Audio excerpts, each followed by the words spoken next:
Bom, prazer, meu nome é Estevam e eu e meu grupo a gente vai falar sobre um pouco do milho, né?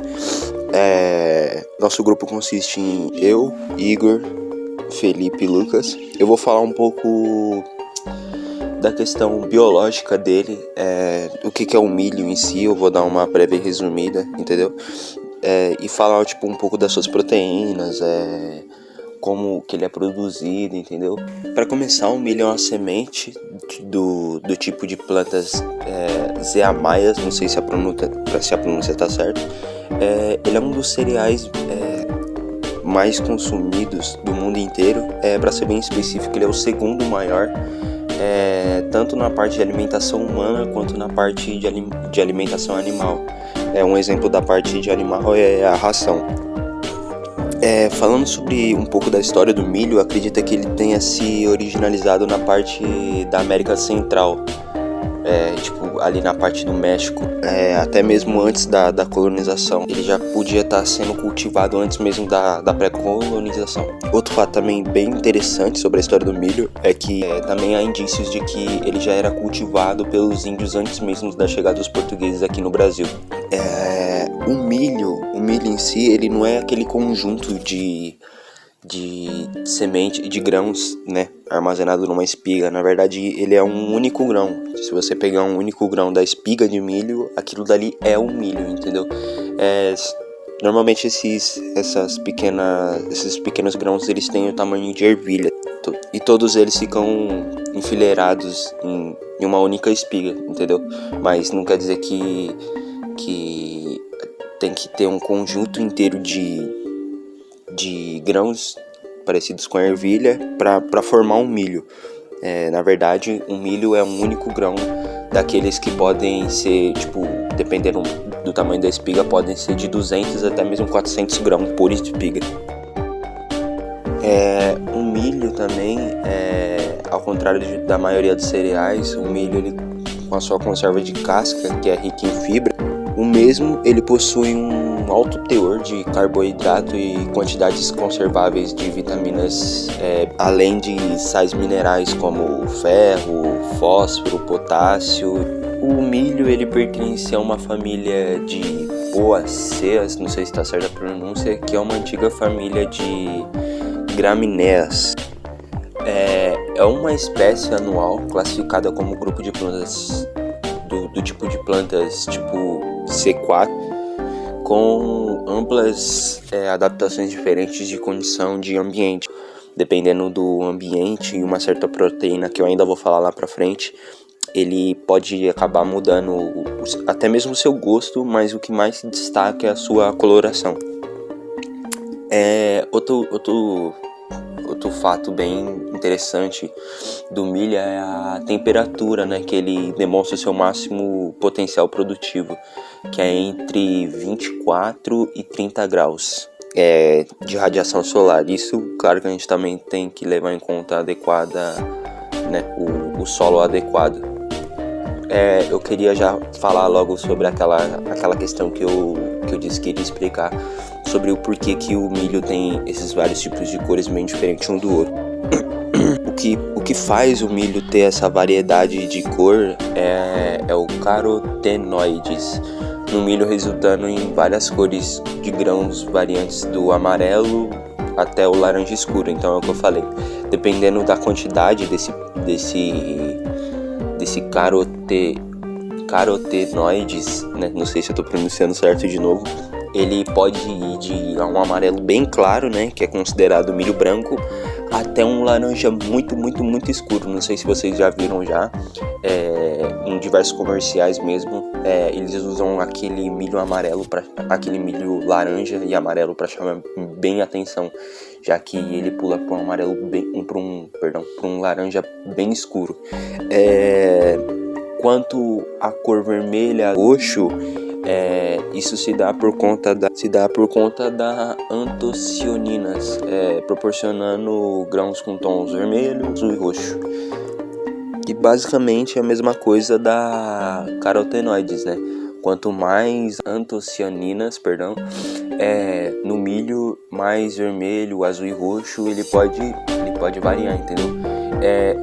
quanto a essa parte de vermelho, azul e roxo, eu não consegui achar se é tipo uma questão mais aleatória do que uma questão, como eu falei ali antes, do amarelo pro laranja. Quanto mais carotenoides ele tiver, mais laranja ele vai ficar. Quanto menos carotenoides ele tiver, mais amarelo esbranquiçado ele vai ficar.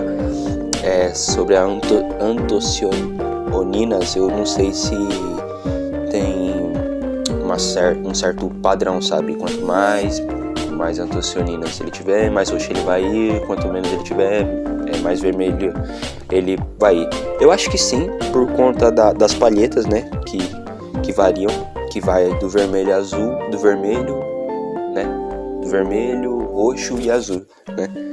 Eu acho que é isso. Não sei se eu tô certo, mas pelo que eu encontrei aqui é o que mais, né? Dá pra se entender. Bom dia, boa tarde, boa noite, eu me chamo Felipe. Gostaria de dar boas-vindas, primeiramente, antes de falar um pouco mais sobre os aspectos econômicos do milho. Queria dar boas-vindas aos telespectadores que estão ouvindo esse podcast. E queria começar introduzindo a vocês, parando para refletir um pouco, quanto de consumo vocês consomem por milho. Eu sei que a pergunta ficou meio um pouco confusa, mas para pensar. Quantos de produtos derivados ou feito de milho? Que nem minha mãe, quando vai fazer a comida, algumas comidas dela, ela usa amido de milho. Bolo de fubá é feito derivado do milho.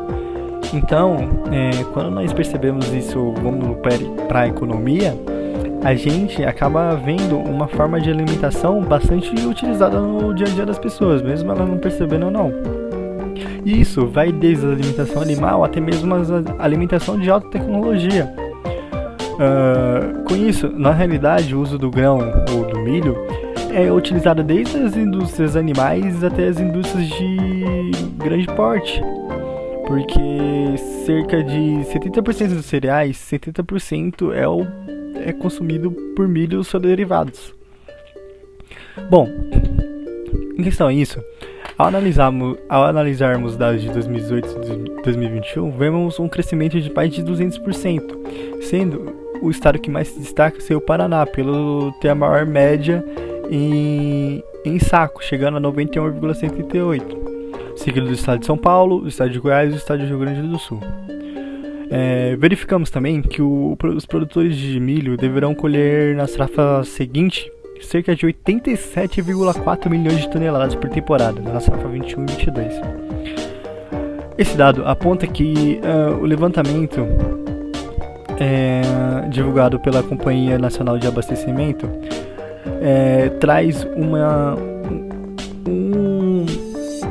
um relatório bastante importante, um relatório na qual mostra um grande desempenho nas lavouras, e com isso percebe-se também que a produção de milho está aumentando a cada mês ou trimestre ou safra produzida. E é bastante até curioso parar para pensar nisso, porque a gente passou uma época de pandemia, uma época de bastante sofrimento, querendo ou não, para diversos povos, famílias que tem em todo o estado brasileiro. E com isso a gente acaba vendo alguns danos da pandemia, porque se a gente parar para perceber em gráficos, a gente vê que no trimestre na safra de 20 e 21 e na safra de 21 a 22, esse crescimento comparado com a safra anterior, a safra de 21, quando a gente pega a safra de 21 e 22 e comparar com a safra de 20 a 21, a gente percebe um crescimento.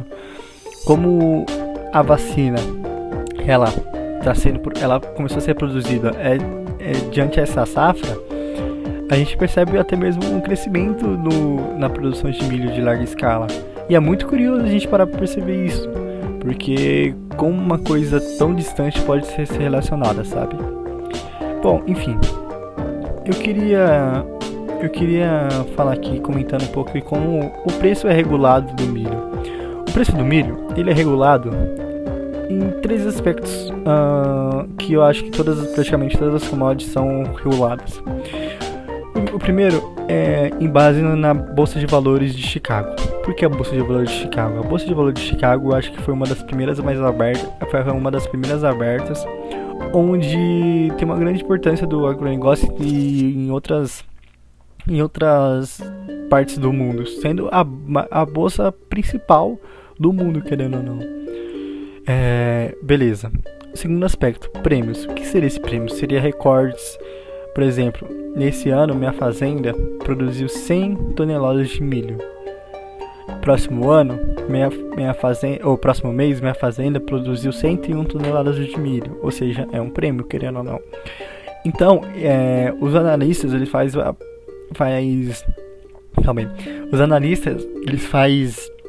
digamos assim, uma análise de todas as produções de milho e veja, e compara com a safra anterior. Se houve um recorde, foi, querendo ou não, um prêmio. E esse recorde é regulado de acordo com esse prêmio. Não sei se ficou bastante plausível esse entendimento. Mas eu só vou falar o terceiro aspecto para acabar não me perdendo um pouco no meu raciocínio e já vou concluir, tá bom? Enfim, o terceiro e o último aspecto equivale à cotação. Como muitos sabemos, o real ele não é o mesmo valor para mim, não é o mesmo valor para você que está no Canadá. Então, equivale a muito dessa transferência, desse câmbio que tem em outros países. Enfim, concluindo um pouco sobre como que é regulamentado o preço do milho, percebemos que diante desses três aspectos, que é a Bolsa de Chicago, o prêmio, que nada mais é do que recordes, batimento de metas e etc. Se eu bati uma meta, quer dizer que, tipo, por exemplo, vamos supor, eu bato uma meta e aí o preço cai. Resumidamente, tipo, é isso que acontece. É meio que inversamente proporcional. Se eu não bato essa meta, o preço acaba subindo. Beleza. E o último e menos importante é a cotação. Enfim, eu queria trazer essa reflexão que é bastante importante, tipo, como a gente pode perceber que como um produto ele dá grande parte de questões socioeconômicas, questões culturais, questões políticas dentro de uma determinada geração e época que está se passando no mundo. É muito interessante a gente parar para perceber que isso é relevante, querendo ou não. E é isso, professor. Eu espero que o senhor tenha gostado. Eu espero que todos os telespectadores e ouvintes tenham gostado da minha um pouco singela produção. E é isso. Abraços e fui!